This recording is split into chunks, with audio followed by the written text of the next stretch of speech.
In a world far removed from Earth, a group moves in perfect sync. They bow. They apologize. Dominic steps forward, calm and confident. Then he introduces Evergreen, the most exquisite resort in the entire South. Delayed, yes, but unforgettable. Beneath a warm golden sun, he promises absolute luxury. Romantic escapes, sea turtles gliding through crystal waters, four-dimensional underwater adventures. Then he leans in. Have they tasted the food? If not, they haven't truly lived. The flavors are bold, spicy, unforgettable. Even the plates and cutlery are forged by master dwarves, every single piece, flawless. Evergreen isn't just a summer dream, it thrives all year round. Anything anyone could ever want is right there. For more details, Anton Trading Company. The speech is perfect and completely fake. Dominic finishes expecting applause. Instead, silence, heavy, exhausted. His team is drained, too many takes, not enough food. One girl is on the verge of tears, another complains about the brutal schedule. Dominic simply smiles. He lifts the lid off a pot. Samgyetang. Instant shift. They eat. Warmth returns. Complaints vanish. Everything is forgiven. But years ago, it wasn't like this. When Dominic first arrived, the village chief Colin eyed him with sharp suspicion. How did he get there? He walked. What can he do? Cook. Feed people. Over time, Dominic becomes the village's official cook. One day, he announces lunch. The village erupts. Former mercenaries sprint like children. They shout, demand food. Chaos builds. Dominic raises his voice. Form a line. No one dares challenge the man holding the pot. He serves. The aroma alone is intoxicating. They beg for more. He refuses. Here, food has rules. Evergreen is a tiny fishing village, lost beyond maps, founded by retired mercenaries. Rough men, but honest. No masks. Just hunger and truth. They were the first to treat Dominic with kindness. A sudden glint interrupts him. The bald head of Colin. The chief demands his portion. Dominic remembers everything. He arrived as a war refugee, rejected everywhere. No home, no place. Colin gave him one. The village saved his life, so he cooks with gratitude. Today's menu, a creamy soup without flour, salted vegetables, complex homemade sausages. Colin takes a bite. His eyes sharpen. Excellent. The soup is rich, comforting. The sausage, perfect fat balance. Even he's impressed. Dominic smiles. It took countless failures to get it right. Now it's ready to sell. Then he notices something. Colin avoids the vegetables. Dominic calls him out. The chief snaps back. A lion doesn't eat grass. Dominic stares at him. A lion. He sighs. Old habits die hard. In his past life, he was In Jong-min, a nutritionist in Korea. Remembering it didn't change his reality. One day, Colin casually asks if he's free, then suddenly names him the new village chief. Dominic agrees, then realizes it wasn't a request. All he has to do is attend monthly meetings at the castle. The real reason? He can read. Colin proudly cannot. Dominic accepts. Expenses covered.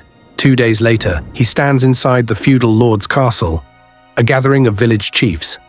The topic, the lord's birthday. Last year, gifts overlapped. Embarrassing. Suggestions fly. Sheep, calves, pigs. Dominic grows irritated. It all feels meaningless. The lord rarely even leaves the castle. Rumor says he once aimed to become a swordmaster. Then, lunch is announced. Dominic lights up. High expectations. Inside the dining hall, he studies everything. The bread, rich, made from fine flour. Oyster soup, perfectly salted, deep in flavor. Grilled intestines, cleaned and cooked with expert precision. The chef notices him. They talk. Dominic reveals sharp, technical knowledge. The chef is visibly surprised, admitting he oversees the meat dishes. Dominic respects him instantly, like a warrior of the kitchen. The chef offers him a taste. Dominic accepts, delighted. Then the gift topic returns. Dominic suggests liquor. Evergreen brews beer, but it's simple. The chef explains, variety matters. The lord owns dozens of barrels. This is serious. Dominic nods. Decision made, but something nags at him. If the Lord eats like this every day, gout is inevitable. The chef freezes. Gout? Dominic explains, intense pain starting in the joints. Uric acid buildup, caused by purine-rich foods, exactly what's being served. He quickly clarifies he's not criticizing, just informing. The chef cuts him off, tells him to stop playing doctor and eat. Dominic exhales, same as before, no one ever took his nutrition advice seriously. Then, darkness. A cloth drops over his head. He's grabbed, dragged. When he sees again, he's in front of a refined man, surrounded by guards. The man apologizes. A misunderstanding. Dominic doesn't bow. Who am I speaking to? The guards snap at him, but the man silences them. Their shouting, he says, rattles his bones. Then he introduces himself, Theodore Sinclair, the former lord of these lands. Dominic nearly blurts it out. The lord himself. Theodore gestures for quiet, mentions his bones again. Dominic connects everything. The Lord confesses he's suffering. He believes it's a curse. Dominic studies him carefully. This isn't a curse, it's his diet. Inside, Dominic rapidly reviews the facts. 3 heavy meals a day, constant drinking, years of unchecked indulgence. But telling a nobleman outright that his own habits are the problem, that's a fast path to a prison cell, or worse. So he pivots. If the elder lord truly believed Dominic was some sorcerer behind a curse, he wouldn't be standing here. He'd be rotting in a dungeon. Instead, he's been brought to a private chamber. That means one thing: desperation. Dominic sees it clearly and seizes it.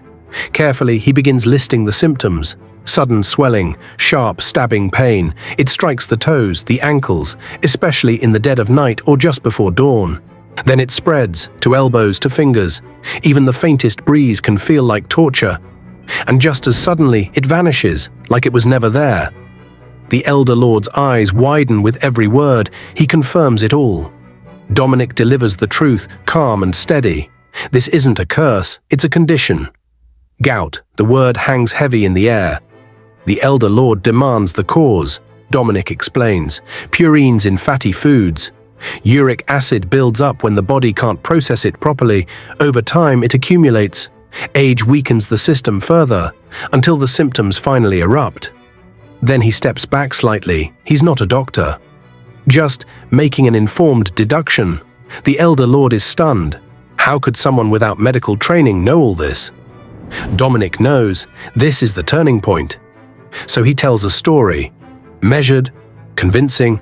His master once taught him that food, when prepared with the right balance and ingredients, becomes medicine. That food and medicine share the same origin. That 5 vital energies govern the world, and maintaining their harmony aligns the body with nature itself. The elder lord leans forward, intrigued. Mentions elemental mana, asks for the master's name. Dominic doesn't hesitate. Junjiang Yu, ancient, mysterious, believable. His eyes dim slightly as he speaks, as if weighed down by memory. He admits he misses his master deeply. The elder lord's expression softens. He begins to speculate. Perhaps Dominic trained under a hidden lineage. Maybe even something tied to ancient elven wisdom. Inside, Dominic knows. Perfect execution. Then the decision comes. The elder lord won't demand an immediate cure, but from this moment on, Dominic will oversee his meals. Personally. A test.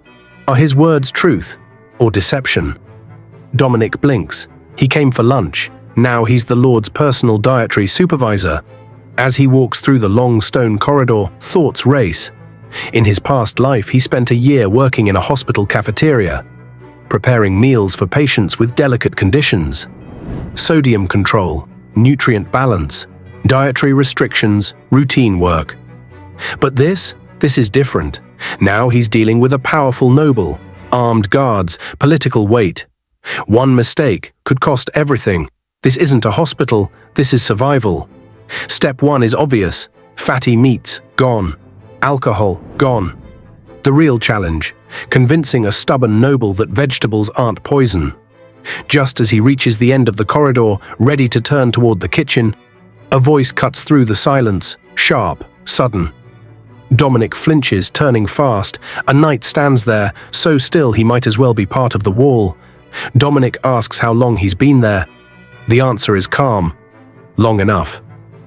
The man introduces himself, Ian Hanover, Knight of House Sinclair, assigned to attend Dominic, day and night. Dominic processes that slowly. That's not assistance, that's surveillance. Still, he explains, to prepare the proper diet, he needs information, lifestyle, medical condition. Ian shuts it down instantly, confidential, off limits. Dominic presses, but the answer doesn't change. He's an outsider, he has no authority. Dominic studies him, then counters. He's been ordered to prepare a meal plan. Ian sighs, almost annoyed, clarifies that the Lord likely didn't mean for it to go this far. Just write a list of healthy foods, hand it to the kitchen. That's enough. Dominic pauses. Fine. If things go wrong, the responsibility falls squarely on Ian. He turns to leave, but Ian stops him again. One question: how can food cure illness? Dominic's expression hardens. If he proves it, if he eases the Lord's suffering with nothing but diet, will Ian reconsider? Ian frowns. What does he mean? Dominic answers evenly. To some, food is just sustenance. To others, it's power. Ian clarifies he isn't mocking hunger, he just doesn't believe food can act as medicine. Dominic nods. Belief doesn't matter, orders do, and he intends to follow them. He adds quietly but firmly, don't get in his way. Ian raises an eyebrow at the sudden steel in his tone. Dominic smiles politely. No disrespect intended. After all, he's technically the Lord's guest. No reason to feel intimidated. He steps forward. A blade flashes. Ian's sword blocks his path. Wrong direction. The kitchen is the other way. Dominic clears his throat. Right. When he finally enters the kitchen, the head chef loudly announces his return. The miracle oil salesman survived. Dominic exhales slowly, still upset about the gout explanation. He calmly explains his new role, overseeing the Elder Lord's meal plan. The chef freezes, then explodes, accuses him of trying to steal his position. Says he has a gentle daughter, a strong wife. He can't afford to lose everything. Dominic quickly clarifies. Misunderstanding. He's not replacing anyone, just assisting with ingredient selection. Not a rival, an assistant. The tension breaks. The chef relaxes, slightly embarrassed. Then questions him. What does selecting ingredients even mean? Everything served is already top quality. Dominic explains. Quality isn't suitability. Every person has a different constitution. If mana flows according to that constitution, then ingredients, grown by absorbing the world's mana, will affect each person differently. The logic lands. The chef nods. So Dominic just needs to identify what doesn't suit the Lord. Exactly. Inside, Dominic feels sweat slide down his back. This world barely understands basic science. If he mentions uric acid metabolism, he'll lose them instantly. Mana metaphors are safer. He shifts topics. Was the Elder Lord once an elite knight? Ian answers with pride. Theodore Sinclair was even captain of the Imperial Guard. Dominic nods, then asks, has his training decreased since retirement? Yes. And his food intake? The chef answers. He doesn't know about the past, but according to the head butler, the Lord's appetite hasn't dropped at all. He still eats 1.5 times more than an average person. He's even gained weight recently. Dominic processes it. High intake, low activity, constant meat consumption. Ian casually adds, whenever the Lord feels unwell, he eats even more meat on purpose. The chef agrees. Meat and fish restore strength. Everyone knows that. Dominic inhales slowly. That's the perfect way to make gout worse. Then he says it. Clear, firm. From today on, no red meat, no sacred fish, no seafood, no alcohol, nothing. The chef recoils in horror. Then what are they supposed to serve? Vegetables. And restraint. He warns the Lord will explode with anger. Dominic doesn't flinch. He'll take full responsibility. The chef mutters what sounds like a prayer under his breath. Dominic grabs his hand firmly. Trust me, if this fails, my life is on the line too. That night, the dishes are arranged with precision in the Elder Lord's dining hall. Theodore Sinclair sits at the table with his children. He studies the plates in front of him, slowly, carefully, then questions it. Is this? Really his dinner? No meat, no whiskey. The elder lord stares at the table, confused. What exactly is this experiment supposed to be? The spread is filled with vibrant vegetables, bright greens, deep reds, golden hues. It looks less like a noble feast, and more like grazing land. But his children lean in, curious. His daughter quietly admires the colors. Beautiful. His son agrees. Everything looks alive, almost glowing. The elder lord clears his throat. He'll taste it first, then decide. He lifts his cup. No wine, he drinks pomegranate juice. His expression shifts, slightly. The flavor is layered, tangy, lightly acidic, balanced by a natural sweetness. Then, a faint bitterness at the end, subtle but refined.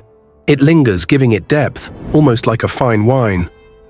Out loud, he mutters, "It's not bad." Inside, he knows it's excellent. The next dish arrives, creamy. Dominic explains calmly, finely chopped mushrooms, asparagus, broccoli. Lightly sautéed in olive oil, then simmered slowly with milk and cream. Each step delivered with precision, like a scholar defending a thesis. Not just cooking, craft. The elder lord raises his spoon, takes a bite, his eyes widen. The room freezes, his children stiffen. The head chef looks ready to explode, already preparing accusations of betrayal. But the elder lord raises his hand. Silence. He keeps eating. The flavor is rich, nutty. The texture, smooth, velvety, coating the tongue before fading slowly. It doesn't disappear quietly. It demands attention. This isn't grass, this is intention. When the vegetable dishes are finished, he leans back slightly. Reflects, just for a moment. Handled correctly, vegetables can reach this level. Out loud, it's not bad. Behind him, Dominic nearly collapses from relief. If this had gone wrong, it would have been the end. The elder lord's face remains unreadable. Calm, controlled, that's what makes it terrifying. Then, Dominic presents the main dish. If the vegetables opened the door, this will seal it. A servant steps forward. Dominic introduces it smoothly. A herb-crusted cornfish stick, low fat, high protein. The elder lord studies it, notes the crisp exterior. He bites. His face hardens instantly. The tension snaps tight again. The children freeze. The chef looks ready to condemn Dominic on the spot, but inside, it's perfect. Moist, delicate. The texture is exact. The flavor is clean, precise. The herbs elevate the fish without overpowering it. Balanced. His son finally speaks, breaking the pressure. Maybe stop making those dramatic faces. This tension with every bite is exhausting. The elder lord clears his throat, orders everyone to eat. Slowly, the plates empty, properly, with noble restraint. Then he turns to Dominic. The meal was satisfactory. Dominic silently thanks every god he can remember. He's alive. But the elder lord isn't finished. One meal proves nothing. They'll observe, see if his condition improves. Then he gives the order. Ian will ensure their guest doesn't wander freely through the castle. Dominic bows. Moments later, he's escorted back to his assigned room, still under watch. That night, Theodore Sinclair sits at the edge of his bed. Night has always meant fear. The familiar pain, deep crushing, bone-rattling agony, the stabbing in his foot, the dread that comes with it. But tonight, no whiskey. He closes his eyes. Something feels different. The bed feels softer. His body feels lighter. He ate until satisfied, yet there's no heaviness in his stomach. Vegetables, fruit. Even beasts need balance, he thinks. And with that, he falls asleep. For the first time in a long time, the pain never comes. Morning. Dominic sits outside in a wheelchair. He's technically forbidden from stepping beyond designated areas, so this is his workaround. Creative, a butterfly lands gently on his hand. He sighs dramatically, staring at it. Freedom. Then asks Ian to push him closer. Ian stares at him. Flat. Do you not have functioning hands? Dominic calmly reminds him. The elder lord specifically forbade him from walking outside. He's simply respecting the exact wording. After a pause, Ian pushes him. A decorated knight of House Sinclair, now reduced to a driver. As they move through the courtyard, Dominic asks about the Elder Lord's sudden isolation. Ian explains, advancing to the next realm requires enlightenment. Isolation prevents distractions, no interruptions. Dominic blinks. So, cultivation. He asks how long it lasts. Ian answers, best case, a few hours. Worst case, years. Dominic nearly falls out of the wheelchair. Years. He can't stay trapped here that long. Later that afternoon, a letter arrives, sealed by the Elder Lord. Dominic reads it carefully. He's free to return to Evergreen, but weekly messengers will collect detailed meal plans. In return, he'll receive monthly gold. He reads it again. This is a paid consulting contract. Not bad at all. Ian enters, telling him to pack. Dominic notices. Ian has luggage too. Ian explains, calm as ever, he's coming with him. Direct orders from the Elder Lord, just in case. Dominic decides to disappear. As they approach Evergreen, Dominic gestures toward the village with quiet pride. Ian notes its position by the sea. Dominic reminds him, again, it's a fishing village. He's said it more than once. Suddenly, a voice cuts through the air. Someone shouts his name. Chief Colin rushes forward, grinning wide, declaring that the kid actually made it back alive. Dominic raises a brow. Was he expecting a corpse?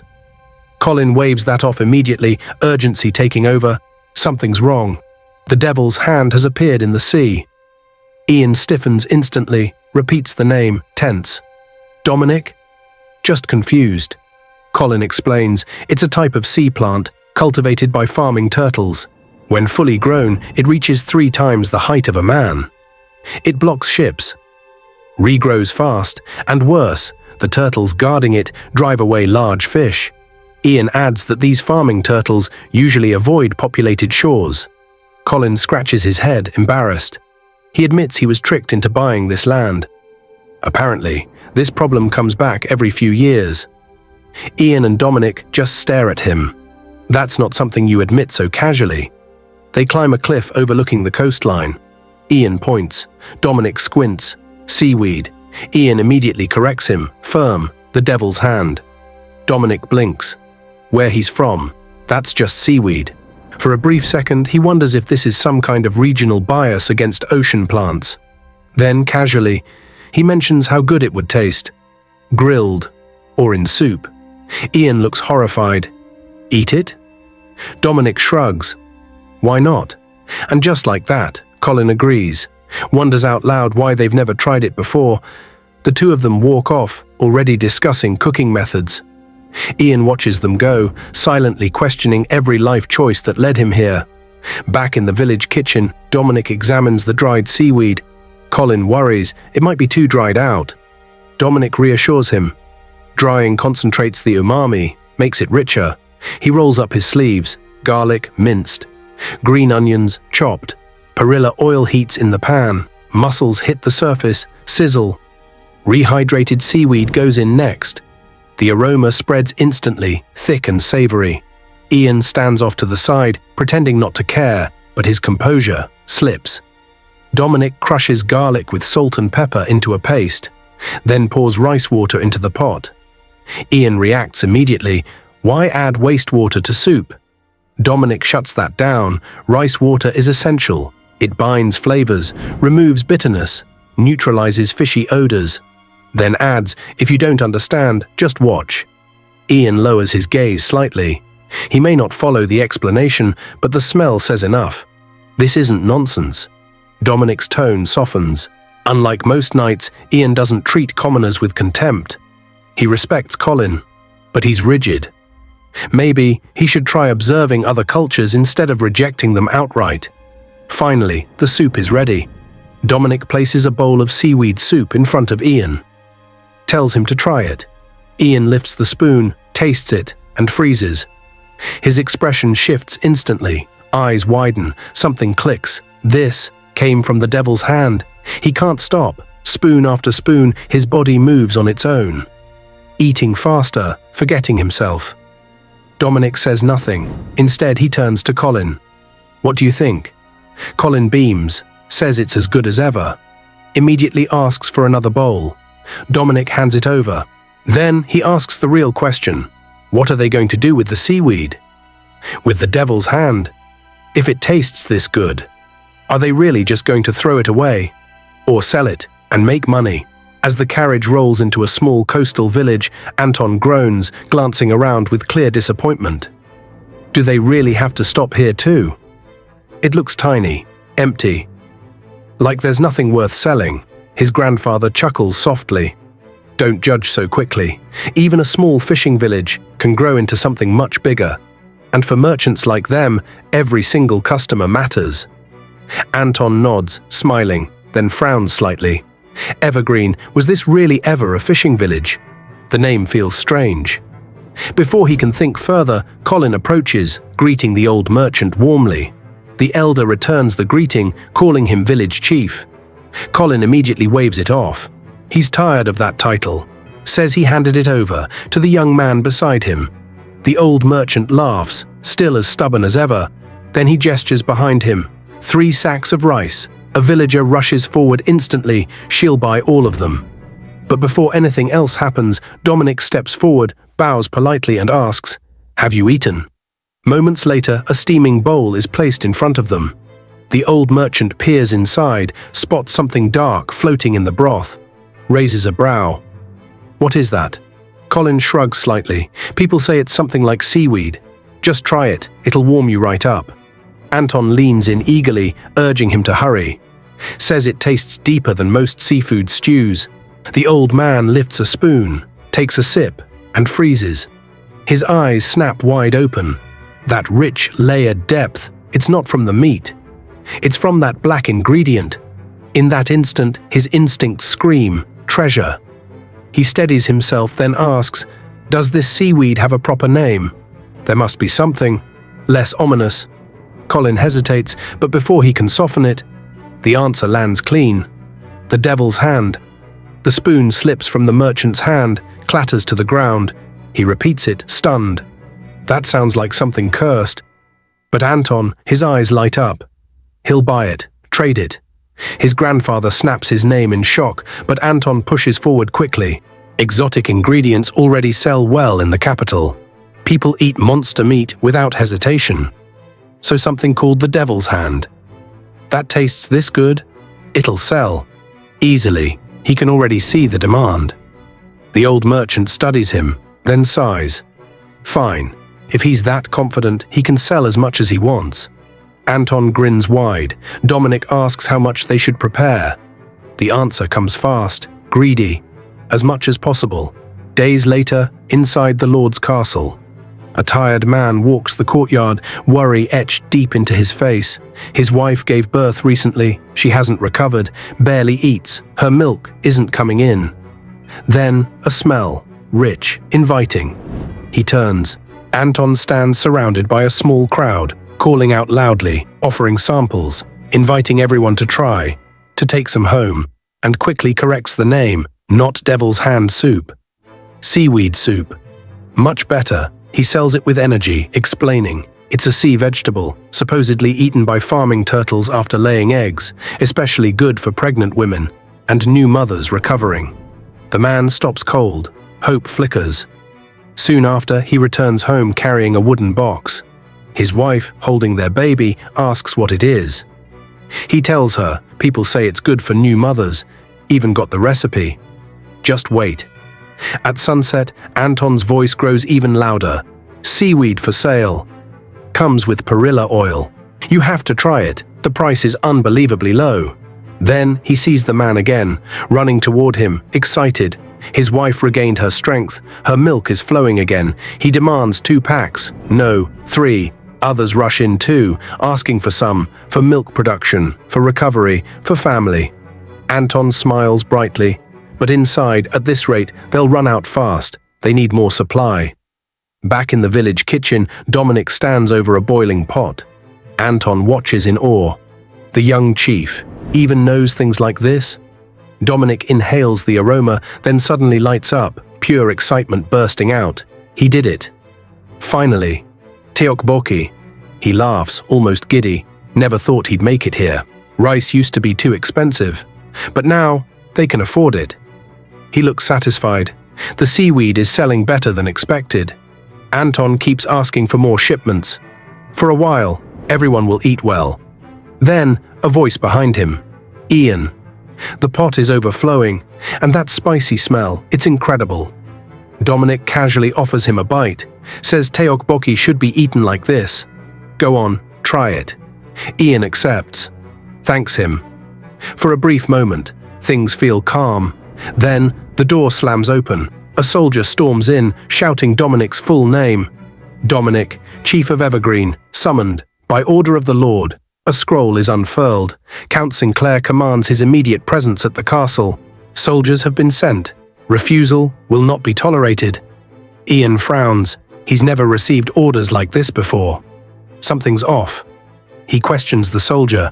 What is this about? The answer is cold. Soldiers don't question their lord. They follow orders. No message, no delay allowed. A tense pause. Then Ian decides. They're going, and he's coming too. Dominic protests immediately. Wasn't Ian supposed to help him avoid being dragged away? They shared meals. There's a bond. Ian looks at him, unimpressed.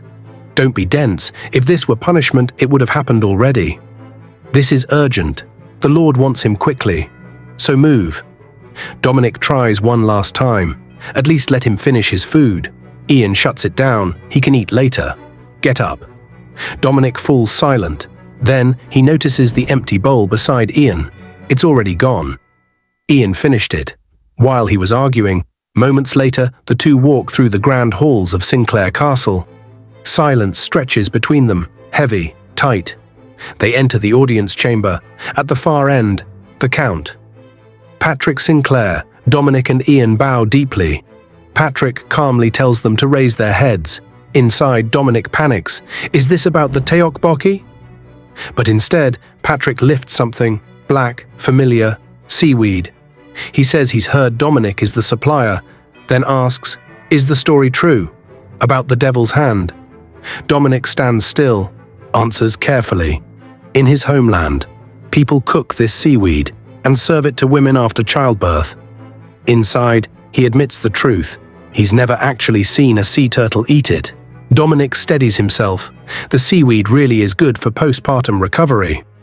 Shameless first, apologies later. The Count listens, intrigued. Since Dominic took charge of his father's meals, he already knew. This man isn't ordinary.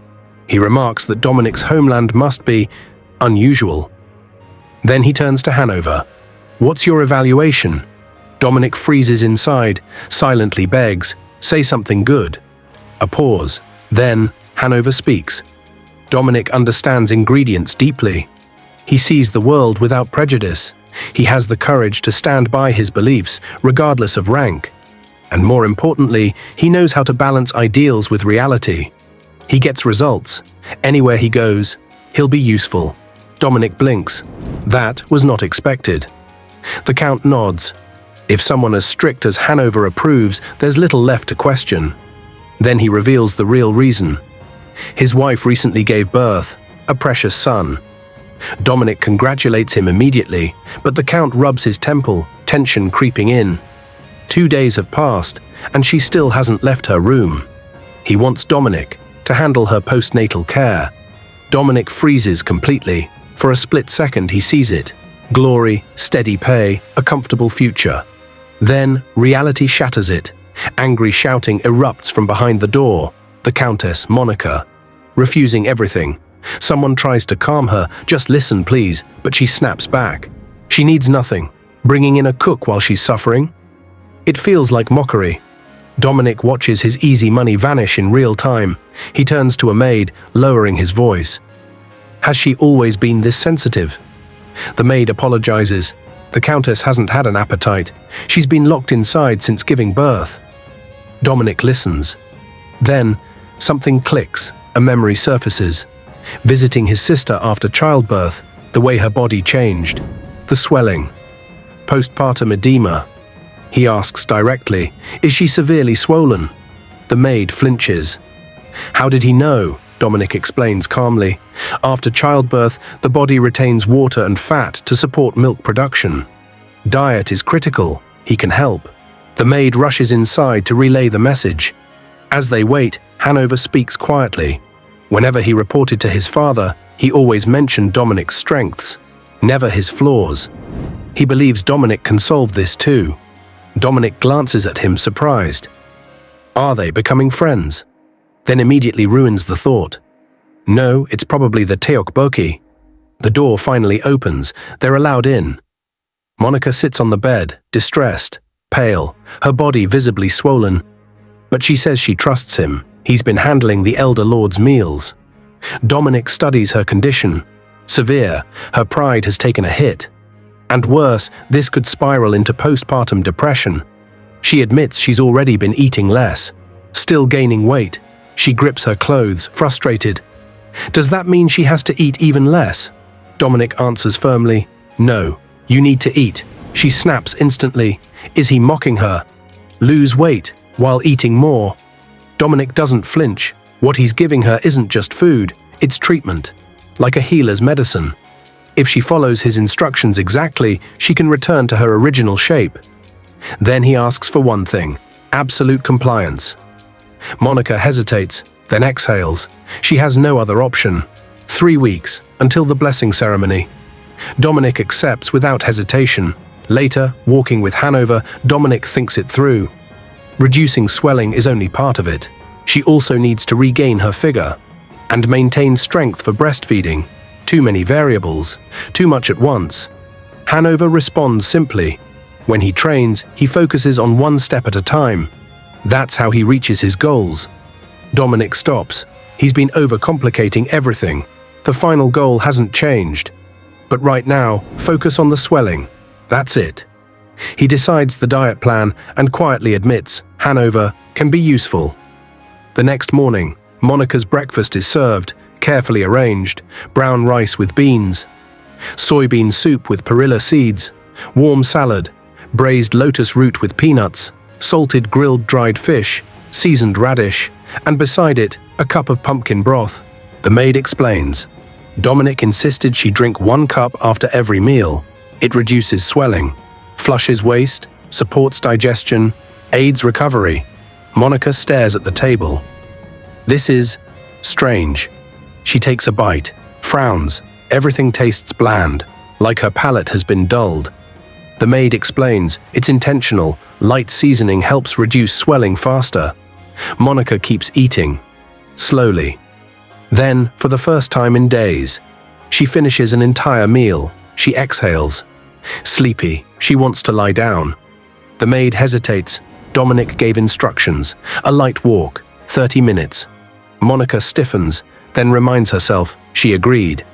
The walk is brutal. She's out of breath, sweating, miserable. Was her stamina always this bad? Afterward, the maid informs her the bath is ready. But no long soaking, 10 minutes max. Monica, exhausted, screams Dominic's name. He's taken away her only comfort. Then comes the next instruction, massage, painful. Monica clenches her fists. If she follows all of this and it doesn't work, she won't let him off easily. Soon her furious shouts echo through the estate, again and again, elsewhere. Dominic eats calmly in the kitchen with Hanover. Then the Count enters.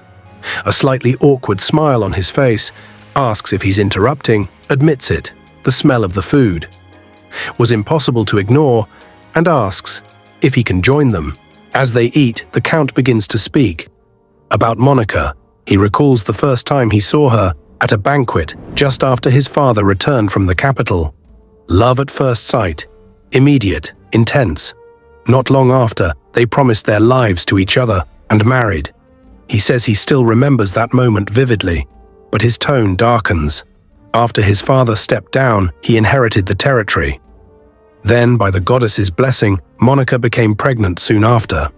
He barely had time to breathe, drowning in work, buried under responsibility. Still, he insists he never neglected her. Their love never changed. Then it bursts out. Why is she always angry with him? What did he do wrong? Her moods swing so wildly he can't keep up. And bitterly, he wonders if this is what marriage is supposed to be. He scoffs. They wouldn't understand. Dominic listens, quiet. He thinks Monica is especially unstable because the blessing ceremony is approaching. And even before, she was already emotional. Still, there's something that needs to be said. He asks gently, "Do you still love her?" Hanover glances sideways. That's supposed to help. Time passes. The day arrives. The blessing ceremony. A massive crowd gathers before the grand church, nobles everywhere. Dominic shields his eyes. Too many people. Hanover answers simply, "Of course, this is the Lord's son." Naturally, they came. Nearby, a group of noblewomen whisper, sharp, venomous. They mock Monica, say she must look pitiful now, too proud for someone without land or title of her own. They can't wait to see how miserable she's become. Hanover turns to Dominic. "No anxiety. It's only been 3 weeks," Dominic answers calmly. "If she followed the plan, there won't be a problem." Hanover frowns, too confident. Is he just shifting the responsibility onto her? Dominic shakes his head. He trusts her. His lady has strong will.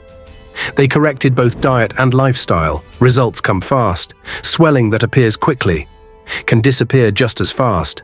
Hanover falls silent, repeats one word in his mind. Trust. Inside the church, the priest's voice echoes. The ceremony begins. All are asked to offer blessings, with one heart, one mind. Then, the call. Count Sinclair, Countess Sinclair. The doors open, the choir rises, they step in, together, their child in their arms. A ripple spreads through the hall, shock, gasps. Monica looks almost exactly as she did before childbirth. Voices rise, disbelief. Some swear they heard she was severely swollen, others demand to know how she recovered so quickly. The noblewomen who came to mock her fall silent, stunned. Was it magic? Hanover dismisses that instantly. Dominic has no talent for magic, none. And yet, there's something behind his words, something heavy. Looking at him, Hanover wonders, is that confidence, absolute belief in himself? Where does it come from? Later, Dominic speaks casually. Once the celebration ends, he's returning to Evergreen. Hanover raises a brow. So he's quitting his role as Monica's dietary supervisor. Wasn't he excited about earning a gold coin per week? Dominic shrugs. He can manage remotely. Weekly letters, same as with the elder lord. Then he quickly calculates a small pay cut. His eyes gleam. He can practically smell the money. That night, the celebration glows under brilliant chandeliers. Monica moves gracefully among the guests, smiling, composed, a glass in hand. From a distance, a red-haired noblewoman watches. Burning with frustration, she sends a maid to investigate. The maid returns, reports that someone has been professionally managing the Sinclair family's meals. The noble tilts her head. A chef? Not exactly. Someone who designs personalized meal plans. Her interest sharpens. Who? The answer, the chief of a small village within the territory. She thinks carefully. Bringing in a village chief won't be easy. And if House Sinclair resists, it could backfire, draw attention. But she can't ignore this. She looks at Monica again. That figure, that transformation, if he did that for her, he could do it again. For her. Decision made. She'll find a way. Later, Dominic returns to the village. One morning, Colin arrives laughing, spotting Dominic's sore, exhausted face. Curious, what happened while you were gone? Dominic shrugs. Not really. If something important happened, they would have sent a letter. They didn't. Colin laughs harder. Oh, something big happened. He drops a heavy sack in front of him. Open it. Dominic does. Gold, shining. Colin grins. The seaweed profits came in. That's Dominic's share. Anton Trading sent it days ago. Dominic raises a brow. So Anton left his grandfather's company? Colin nods. He gained clients faster than expected, started his own business. Then, he thanks Dominic. Because of him, the village earned more than it ever did from fishing. Dominic shakes his head. He couldn't have done it alone. Harvesting, washing, drying, packing. That was the fishermen. They made it happen. Still, he smiles. Colin came at the perfect time. He spreads out a map, gestures for him to look. Colin leans in, confused. What is this? Dominic's smile sharpens, confident. If this plan works, The villagers will never have to worry about their next meal again. Dominic stands at the edge of a pristine beach, staring out at calm, shallow waters. To the village elders, it's nothing but dead space, useless, where fishing boats can't even launch. But Dominic sees something else. Opportunity. The white sand stretches endlessly, almost unreal, peaceful, perfect. And then he says it. They'll build a resort, a place centered on nature, on rest, on escape. Not long after, the air fills with the sharp rhythm of hammers. Construction begins. Fast, loud, relentless. Until a blonde noble storms in, visibly irritated. Dominic's method of supervision, clacking 2 wooden sticks in steady rhythm, is driving him insane. Enough of that. There's a meeting. Monthly gathering of village chiefs. Dominic is dragged along. Inside the grand mansion, chaos, absolute chaos. No one's discussing taxes, no borders, no strategy. They're arguing about clothing colors. For the Count's newborn son, voices rise, tempers flare. Dominic just stares, exhausted. He'd rather be anywhere else.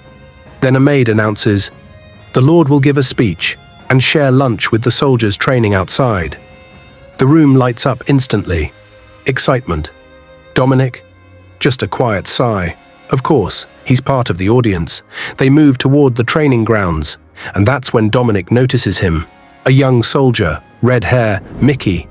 Something's wrong. Mickey stumbles, then collapses. Vomits. The older soldiers laugh it off. Weak generation. Pathetic. Dominic doesn't laugh. He steps in, asks questions, symptoms, nausea, chills, stomach pain. Started this morning. That's enough. Dominic moves, fast, straight to the kitchen, finds the head chef. Then the sauce, a box of oysters, delivered yesterday. The chef insists they're fresh, stored on ice, even proudly admits he gave some to Mickey as a special treat. Raw ceviche. Dominic doesn't hesitate. They're spoiled. Mickey has shellfish poisoning. The chef pushes back. Impossible. That kind of illness only happens in winter. Dominic shuts it down. The virus doesn't disappear in summer. People just take fewer risks. The realization hits. Hard. The chef pales. If soldiers get poisoned right before a royal inspection, he's finished. Panic sets in. Dominic steps forward. He can fix it. Suggests changing the menu. But the chef shakes his head. The ingredient list was already reported to the Lord, a safeguard against poisoning. No changes allowed, so Dominic gives the solution. Simple. They'll still use the oysters, but cook them properly. He explains it in terms they'll understand. Like sweating out a cold. Heat removes the danger. The chef stares at him like he's witnessing brilliance. Starts taking notes, calls it wisdom. Dominic stays quiet. No need to explain, norovirus dies at high heat, as long as it works. Back at the training grounds, the soldiers finish their drills. And then, the smell hits. Rich, savory, irresistible.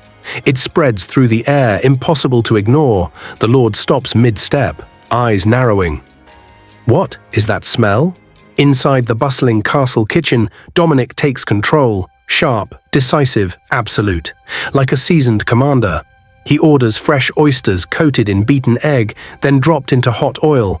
They sizzle instantly, turning into golden, crispy fritters. Rich, fragrant, irresistible. But he doesn't stop there. To cut through the heaviness, he prepares a bright mixture, lemon juice and sugar. A sharp, refreshing contrast designed to wake up tired palates, to pull the soldiers back from exhaustion. Then, a chef mentions leftover chicken, originally meant for salad. Dominic pivots instantly, dak gai jang, a fiery red chicken soup, bold, spicy, restorative, perfect. He moves fast, no hesitation. Then another problem, not enough rice. No pause, switch the base, serve it with wheat noodles instead. Adapt, adjust, execute. Outside, the scent begins to spread, slow at first, then overwhelming. The training grounds fill with it, rich, spicy, mouth-watering. The soldiers, already worn down, start losing focus. Heads turn, stomachs growl, even from the observation platform. The Count notices that smell. He narrows his eyes, then raises his voice. Training is over, and he reminds his captains, firm, unwavering. In his army, soldiers eat first. Cheers erupt. The men rush forward, energy returning in an instant. As they gather, the Count watches quietly, reflecting. He knows he isn't a legendary knight like his father. He's something else, a leader who earns loyalty through care, through action. When the food is served, it's a spectacle. Fresh salad on the side, plates of golden oyster fritters stacked high, crafted to boost stamina, strengthen the body. And at the center, dak gay jang, steaming, red, intense. The head chef stands nearby, sweating under pressure, apologizing in advance, calling it a simple meal. Then, the Count takes a bite. Everything stops. The heat hits first, sharp, powerful, completely unfamiliar. But then, depth, warmth, addiction. He keeps eating, can't stop. He describes it as something that cleanses his very soul. The chef nearly collapses in relief. Saved. Because of Dominic. Away from the crowd, the blonde knight confronts him. Why let the chef take all the credit? Evergreen is struggling. This was his chance. He could have demanded a reward directly from the Lord. Dominic just laughs, soft, unbothered, too naive. The result is obvious, no need to shout it. People will see, and he's right. Later, the head chef approaches him, eyes wet, voice trembling. He hands over a heavy reward granted by the Lord, insists Dominic take the full share meant for the kitchen head. Without him, none of this would have worked. Soon after, Dominic is summoned, a formal audience. The Count expresses sincere gratitude. Dominic saved his soldiers from shellfish poisoning, delivered a meal that revived the entire castle. Then, an offer, a permanent position. Head of the castle kitchen, overseer of internal affairs, power, stability, prestige. Dominic bows slightly and refuses, respectfully. His place is Evergreen. A village long forgotten, once barren, no specialties, no future. Yes, the seaweed trade is booming, but it's temporary. When the farming turtles migrate, it ends. So he shares his vision, something bigger, something lasting, a plan to ensure his people never go hungry again. The Count is caught off guard, then impressed, deeply. He promises full support, whatever Dominic needs. As Dominic leaves the throne room, there's a sharp glint in his eyes, calculated, confident. Behind him, the blonde knight watches, irritation flickering. That confidence, it borders on arrogance. But far from the castle, a shadow rises. In the city, Rondo, guildmaster. For 10 years he controlled the county's food trade, absolute dominance. Now it's slipping. Anton's strange seaweed is devouring his market. His subordinates, still thinking like mercenaries, suggest burning warehouses, attacking Anton directly. Rondo shuts them down. He's not a brute.